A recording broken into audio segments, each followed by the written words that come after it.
Hi, everyone. Welcome to Katie Couric. Today, we're joined by a three-time Pulitzer Prize winner and twice weekly columnist for the New York Times, Tom Friedman.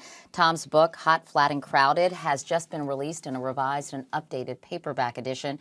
And as always, a big thank you to the sponsor of our webcast, Dove, Tom Friedman. Nice to see you, Tom. Great to be with you, Kate. All right. So, obviously, we have a lot to talk about, particularly Afghanistan.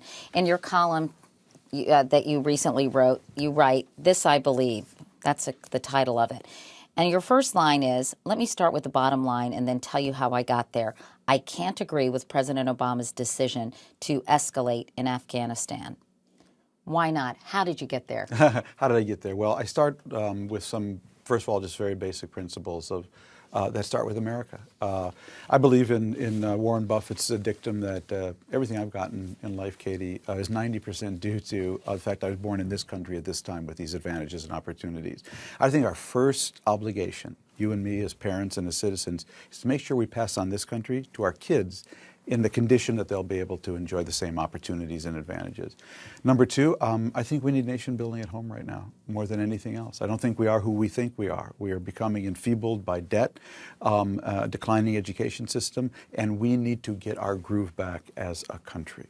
So that's really where I start. And then I go right to the Middle East. To me, there were two wars after 9/11, what I call the war on terrorism and the war on terrorists. To me, Afghanistan was about the war on terrorists. We went there for two reasons. Kill Osama bin Laden, if we could. We failed to do that. And second, take Afghanistan away from al-Qaeda as a base of operations to project power. We went to Iraq, I would argue, for the war on terrorism.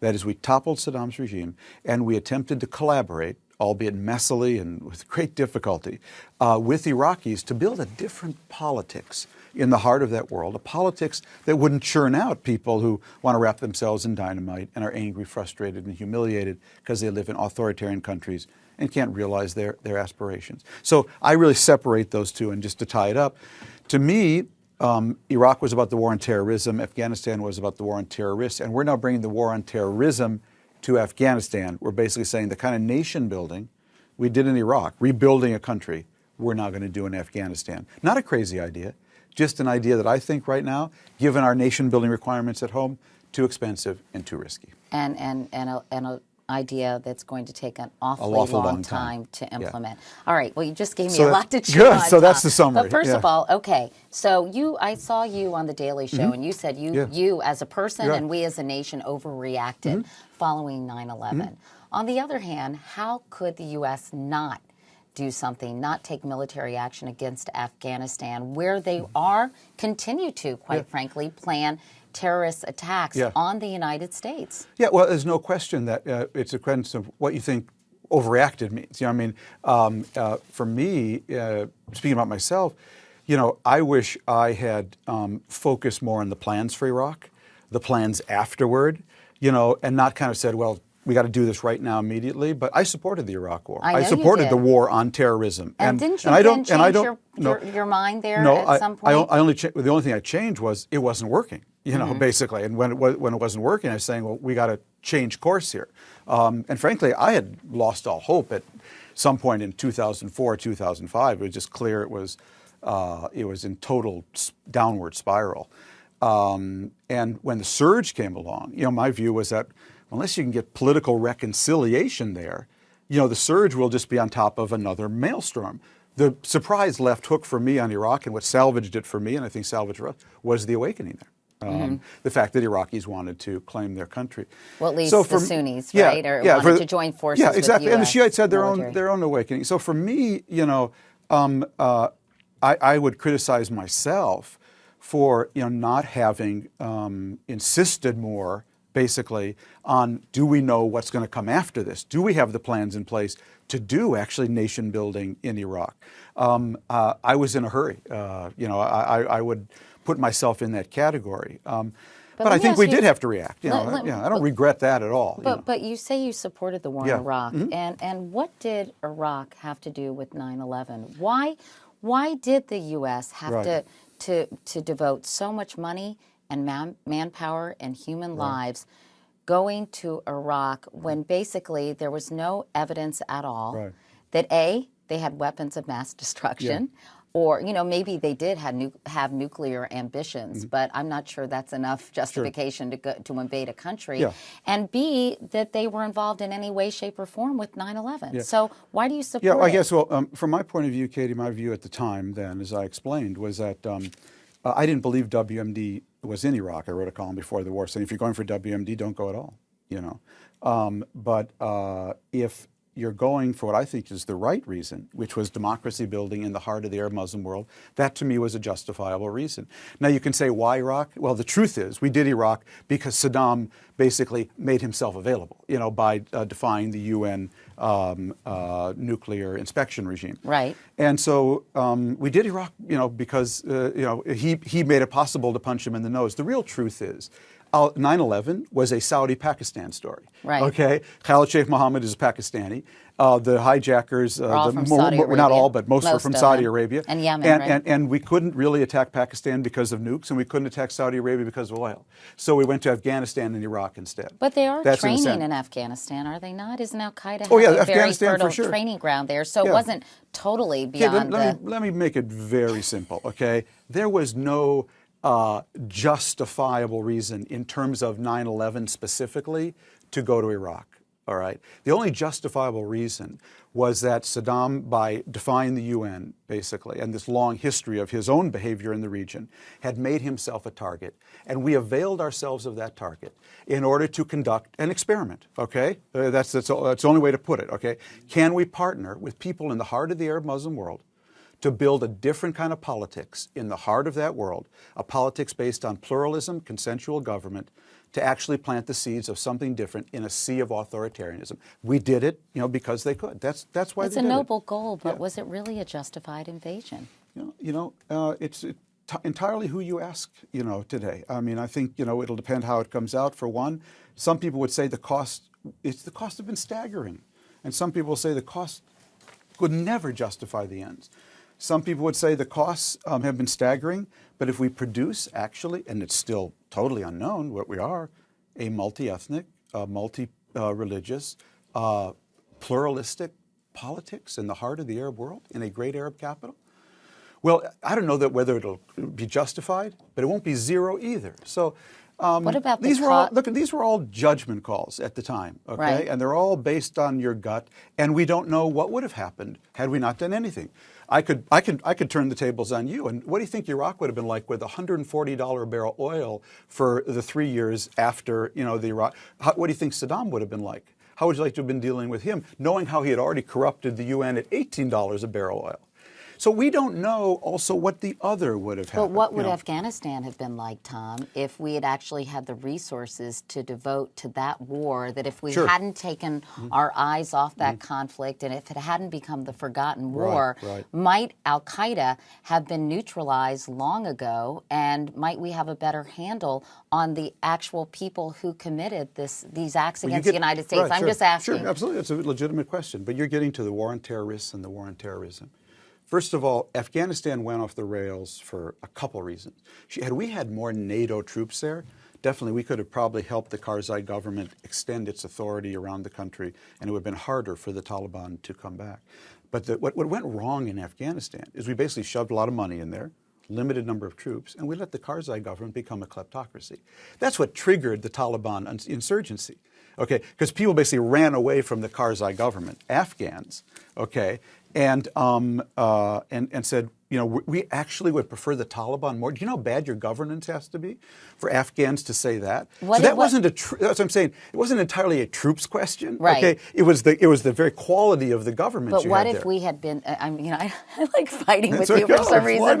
But what if we had given more support to Hamid Karzai? Because many people say he went to the warlords. He had to make deals with the devil to ensure his own political survival. That he would have been. I know you're skeptical, but I'm just saying. You know, I had to be corrupt. I'm really sorry because, you know, I couldn't produce good governance. I had to create a kleptocracy where people bid for government jobs. But, you know, Afghanistan because I didn't have enough NATO troops. You know, Afghanistan is not exactly a modern society with a government institution. I'm not saying that that Karzai was justified in any way, but I'm saying, could the United States and NATO, for that matter, done more to help him establish and develop a better system of government, or did they just not have the resources because of Iraq? No, we're certainly not the resources. It doesn't take a lot of resources to say, you know what, that governor, the one who's actually your brother, he's allegedly involved in drugs. That doesn't take like a whole NATO army. Well, why didn't the U.S. do that more? Why didn't they read him the riot act? That I couldn't tell you. I think because they're basically comfortable with just kind of letting him be in charge. And I'm sure Iraq was no doubt part of it. But it's not like, you know, why is it always us? I have to sit on you to have you produce a decent government for your own people? Well, what about you? Do you have no responsibility? Am I the only subject? You're just an object? Well, maybe though they let him get away with too many things during the course of this 8-year conflict. Yeah, that they absolutely did. But I'm saying it's not just a troops question. Right, okay? right. No, I understand You know, had that. we had more troops there, yeah, we would have done a much better job protecting a kleptocracy. You know what I mean, too? You know, I mean, well, it's complicated. And it is really complicated. And there are long-term questions and there are short-term questions. Well, let's attack some of those. Because but let's go back to the long-term question because it's the war on terrorism. Is this your show or mine? Yeah, no, I'm just kidding. Go ahead. It's the web. But you opened this Pandora's box, Okay. and so it's open. Katie, where does this terrorism come from? What people say, had we taken our eye off? You think it's all just about arresting Al Qaeda people? You know, that if we just killed bin Laden, it would all be over. That would certainly help. But this stuff is coming from all over that part of the world. And by the way, it's not coming out of Norway and Sweden, okay? All right? People aren't, shooting up soldiers and saying Skål, okay? That's not where it's happening.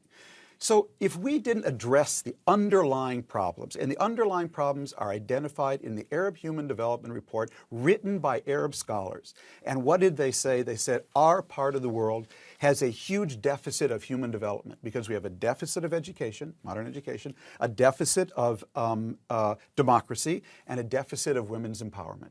What we did in Iraq, okay, was to try to create a space where the people of that part of the world could begin to overcome those deficits, because those are the deficits are the engine of producing people who want to do all this stuff. I couldn't agree with you more. And And so by for the way, that, I'm I not, have no I'm not regrets, some major okay? defense hawk, Yeah. but I'm just presenting the Neither am I. opposite Oh, we should, but point of let's view. look But at okay, let's look great. at these All right, issues. so Yeah. let's say this is the problem: education, women's empowerment, et cetera. And democracy. Democracy, government institutions. Yeah. So what can the United... Okay, so those are the seeds of terrorism, right? Mm-hmm. That are threatening the safety of Americans. Right. So what does the United States do?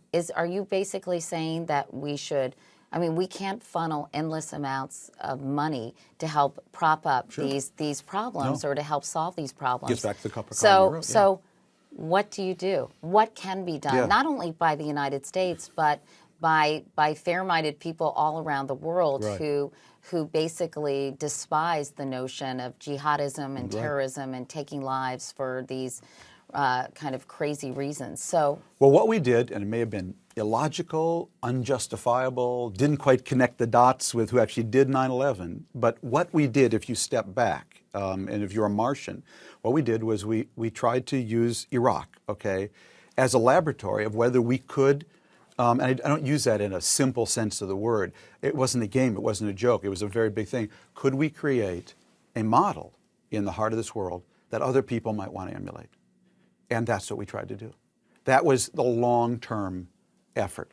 I don't know if it's going to work, and people who hate it and oppose it, because we made every mistake along the way, have more than enough ammunition to make the case it was terrible and unjustifiable. So you're hoping all I'm saying is it wasn't totally illogical. That's what I'm trying to say. So you're hoping that countries will emulate what happened in Iraq, because surely you're not advocating the United States go country by country. Katie, we're not going to do this again ever. Okay, anywhere I would say.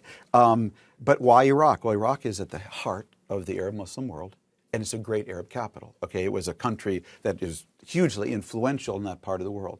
And so my argument was, if you could actually build a consensual government in Iraq, what are we doing in Iraq right now? What are we trying to do? We're actually trying to do something unprecedented in that part of the world. Can Iraqis write their own social contract? can Shiites, Sunnis, and Kurds actually sit down and write their own social contract, how to live together, and not be ruled by an iron fist? I don't know if they can do it. From the ground up. Exactly. In fact, you talked to Maliki recently, I Yeah. know, and when he was in New York, and there are elections there in January, and he is trying to build a coalition. Actually, of a broad-based coalition of Shiites, Sunnis, and Kurds in one party. And you're very hopeful that that will be a bright and shining light I'm hopeful. for the rest of the Arab world. Yeah, I'm hopeful that I really believe that people change much more by emulation than by compulsion. That when they see a good example, that that drives. Do you think maybe? Do you think just maybe it had some effect on the Iranians looking over in Iraq and saying, "Now let's see, they're Arab Shiites, inferior to us, because that's how Iranian Persians would look at it. Right. They get to vote for whoever they want, and me, I'm a superior Persian Shiite, and I can vote for 3 pre-digested candidates, you know, the only 3 approved by a supreme leader." Do you think maybe that had just a little effect, you know, Do you on think people? that lit the fires of those protests? I have no idea what, but I think it has an effect, because they looked right across the border, and they said, geez, that's going on there. Why don't I have this here, you know? So I think we have to be alive to that part of the argument, and we're so caught up. Justifiably, it was our country, it was our failures, it was our great losses, both human and material. I understand that. But you also have to look at the other side of the argument. You have to look at what are the roots of terrorism and not just the terrorists. That's why there were 2 wars. To me, they both had a logic to them. I totally agree you have to look at the roots of terrorism, but what do you do about that? Well, what do we as a nation do about all those issues? Yeah, I think the only thing we can do is only collaborate with people there when they want to build a different future. And that's whether it's in Iran, you know, what we can do there, I'm not so sure. It's limited, whether it's Palestine, whether it's Lebanon, you know, or whether it's Iraq. That's all we can do. They've got to take the lead. The only reason Iraq has any chance of being anything decent, Katie, is because of the awakening, because they themselves have taken ownership. And what is Obama trying to do in Afghanistan now? I would argue if you strip it all away. See, what turned the tables in Iraq? What made it have some chance of succeeding? Just some. It's still, who knows what's going to happen? It was when the Sunnis said, we are going to shuck off al-Qaeda. Okay? Right. Give us the guns. What do we want in Afghanistan? We want the Afghans to say, we are going to shuck off the Taliban. What was the president's whole speech about? We want to train you and arm you so you will protect your own country and not side with these people and, in fact, fight them. So what is Obama really trying to do? He's trying to get a surge or an awakening in Afghanistan. But Afghanistan's at a different stage of development. So what the argument Obama's putting out is what we need to do is we need to have American troops come in, clear these areas, enable decent Afghan government to arise that people will feel loyal to and then want to join the army to fight to protect. That's the core of Obama's argument, basically. So he's trying to do the same thing we did in Iraq, only because it's at a much lower level of development that we got to actually go in, clear these guys out, and build government there. Okay, help them build a decent government. And one of the reasons I'm wary is I'm saying, whoa, this is Afghanistan. And what about our needs for nation building here at home? So that's why I was saying there I'd go for a smaller footprint. Let's say that the needs weren't so severe at home for nation building. It's in terms of strategy alone and the president's philosophy. Yes.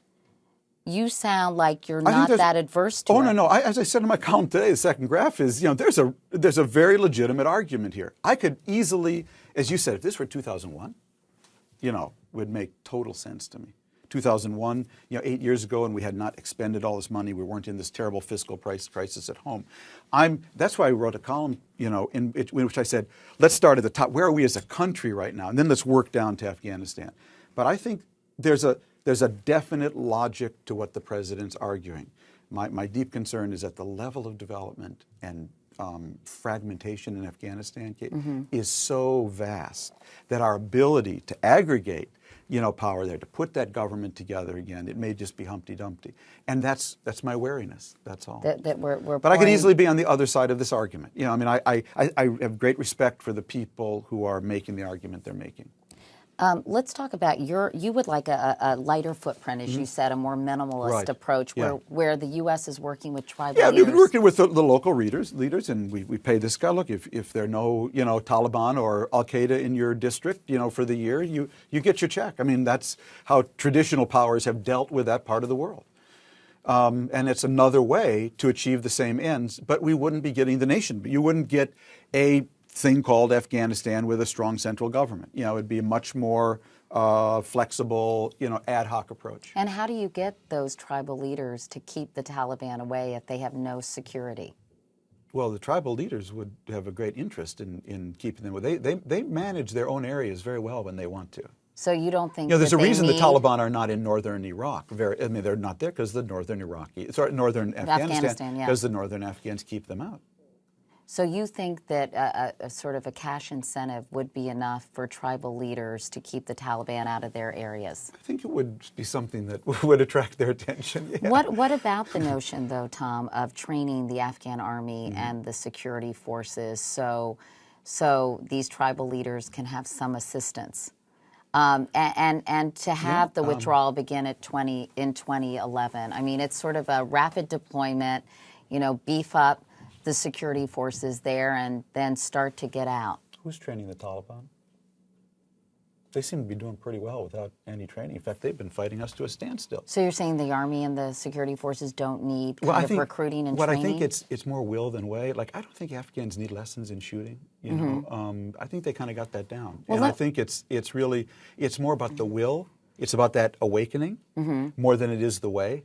If they have the will, and I'm happy to help them, and that's what we did in Iraq. When they had the will, we helped them with the way. But what about again, you know far more about Afghanistan than I do, but what about sort of the cultural obstacles? I mean, the illiteracy rate is sky high. The way the culture works and the society works, it is a very tribal, quite primitive society.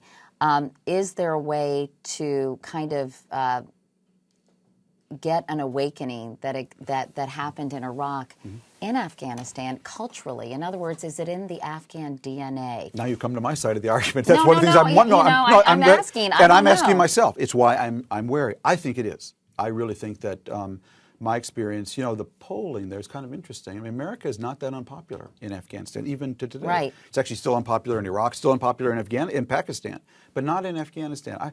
Don't you think America would become less popular if they pulled out? I think it really depends on which area and which Afghans. But I think that I do believe that you can work with people there. They would be ready to work with the United States still. I think that was your question. Well, no, it wasn't really. What was your question?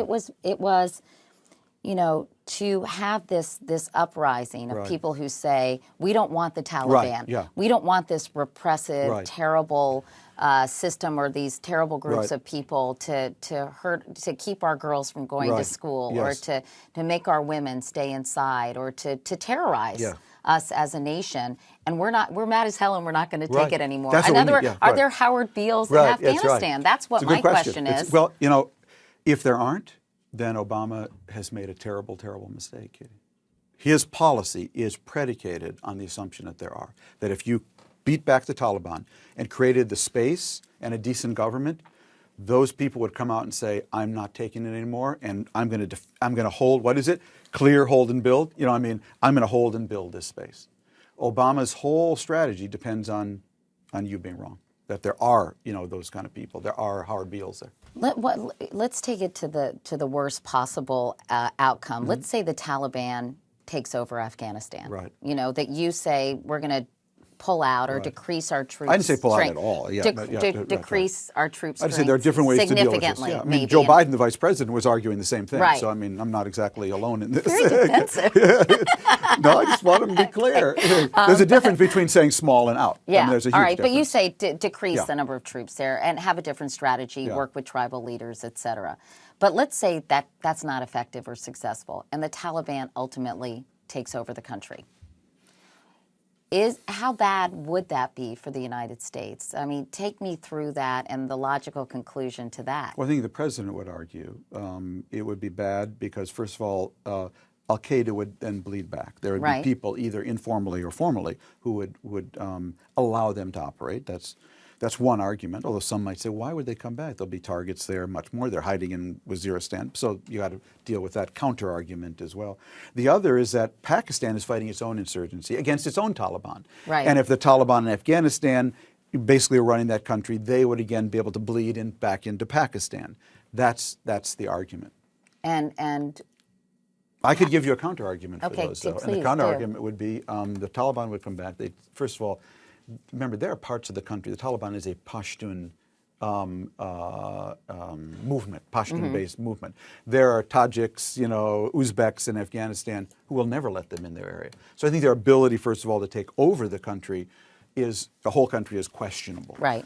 If they did take over the country, who's to say they wouldn't start fighting amongst themselves and the warlords? I think you could easily see them implode the morning after. Right. I know you've written about that. And in Pakistan, yeah, the Pakistanis may be worried. Well, guess what? They may then stop playing their double game, supporting Taliban in Afghanistan, but fighting Taliban in Pakistan. They may say, my God, this movement, it's a do or die struggle, and we better do, otherwise we're going to die. And their ability to play that double game might be over. So who knows? And this is, again, you get, Katie, to Obama's bet. I mean, it's a bet that if we didn't do this, only disaster would happen. What I say is, well, maybe, maybe not. I don't know, This is the problem from hell. Can I say that on it, Katie? Yes, you Okay, can say HE double hockey that's sticks. right. This is the problem from hell. I approach it with nothing but humility, and I look at the president and say, I'm so glad I didn't have to do this.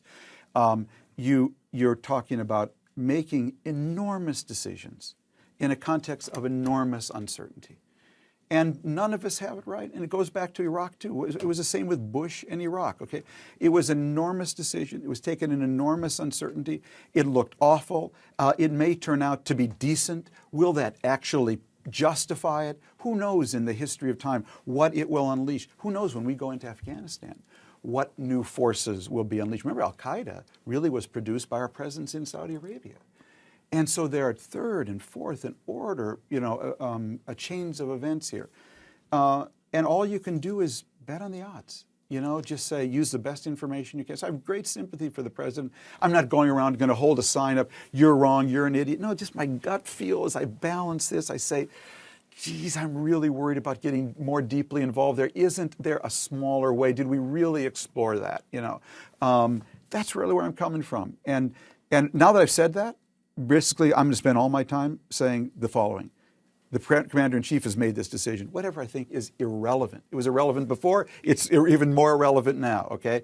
What matters is he's made this decision. My country's engaged. And all I'm going to do is be thinking about how we make it work, okay? Because we're going. Whatever Katie and Tom think, it doesn't matter. We're going. So my next columns will all be about, we got lemons, let's make lemonade. How do we make this work? How do we make it work? Well, I think that basically let's go back to what is the core of Obama policy. We have to rebuild the Afghan state. We have to clear the Taliban out, rebuild a state of just minimal offering of security and just the most basic services to people. Right. And we've got to create it so that it'll be eventually self-sustaining, so we can get out. To do that, so you have to you've got to teach a man to fish. Right, yeah, right? exactly. Basically. Absolutely. And I really believe that. And that's, again, why do we have a chance in Iraq? Because the Iraqis have taken ownership of it. Before the Iraq War, I quoted Larry Summers, quip many times, in the history of the world, Katie, in the history of the world, no one has ever washed a rented car.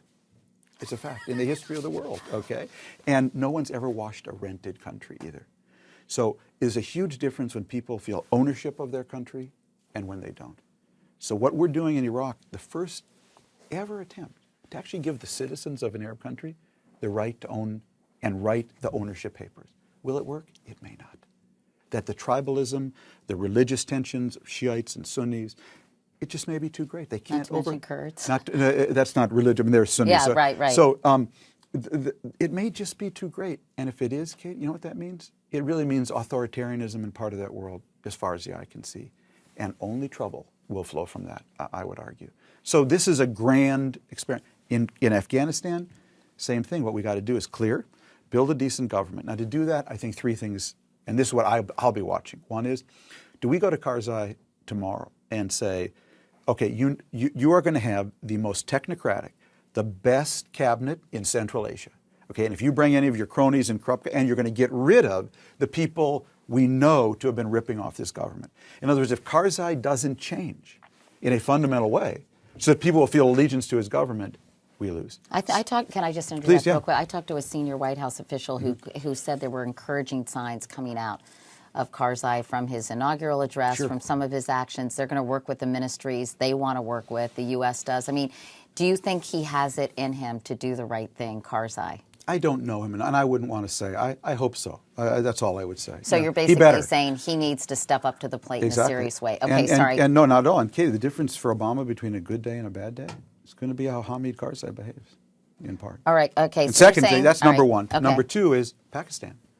And the president said this at the lunch he had with editorial writers. Right. He basically said Pakistan has got to stop being obsessed with India and understand that it has a cancer at home. Hasn't it started to show signs that it is doing Again, that with the like, Swat Valley right. and with... It's like your point, though, about Karzai. They showed signs. But this is what we talk about fundamental transformation. No playing these Taliban over here and those Taliban over there and scratch my ear like this, you know, and we come back and we support those guys and the ISI comes in through here. You know. Right. It's got to be very clear-cut that you are against the Taliban wherever they exist, whether it's in Afghanistan or Pakistan.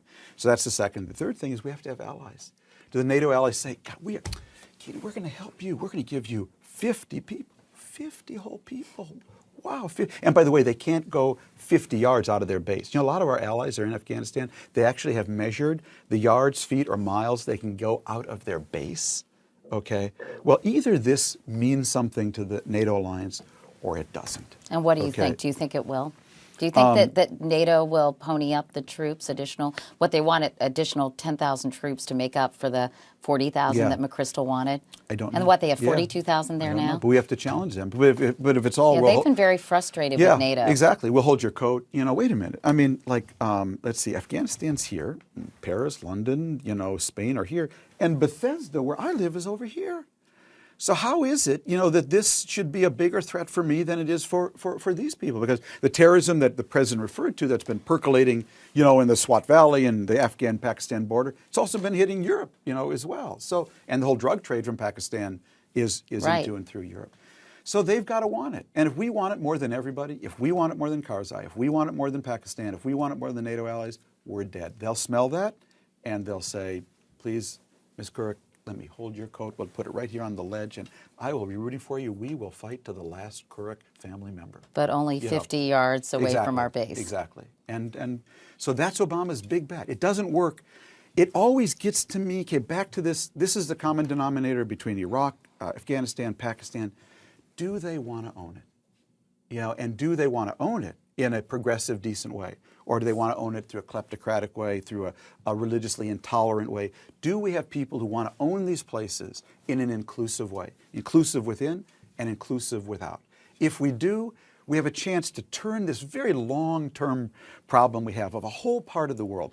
What are we up against? Okay, this is not a war with Islam. This is a war within Islam, okay? There's a huge fight in the Muslim world today over whether and how, and in what ways, that civilization should embrace modernity.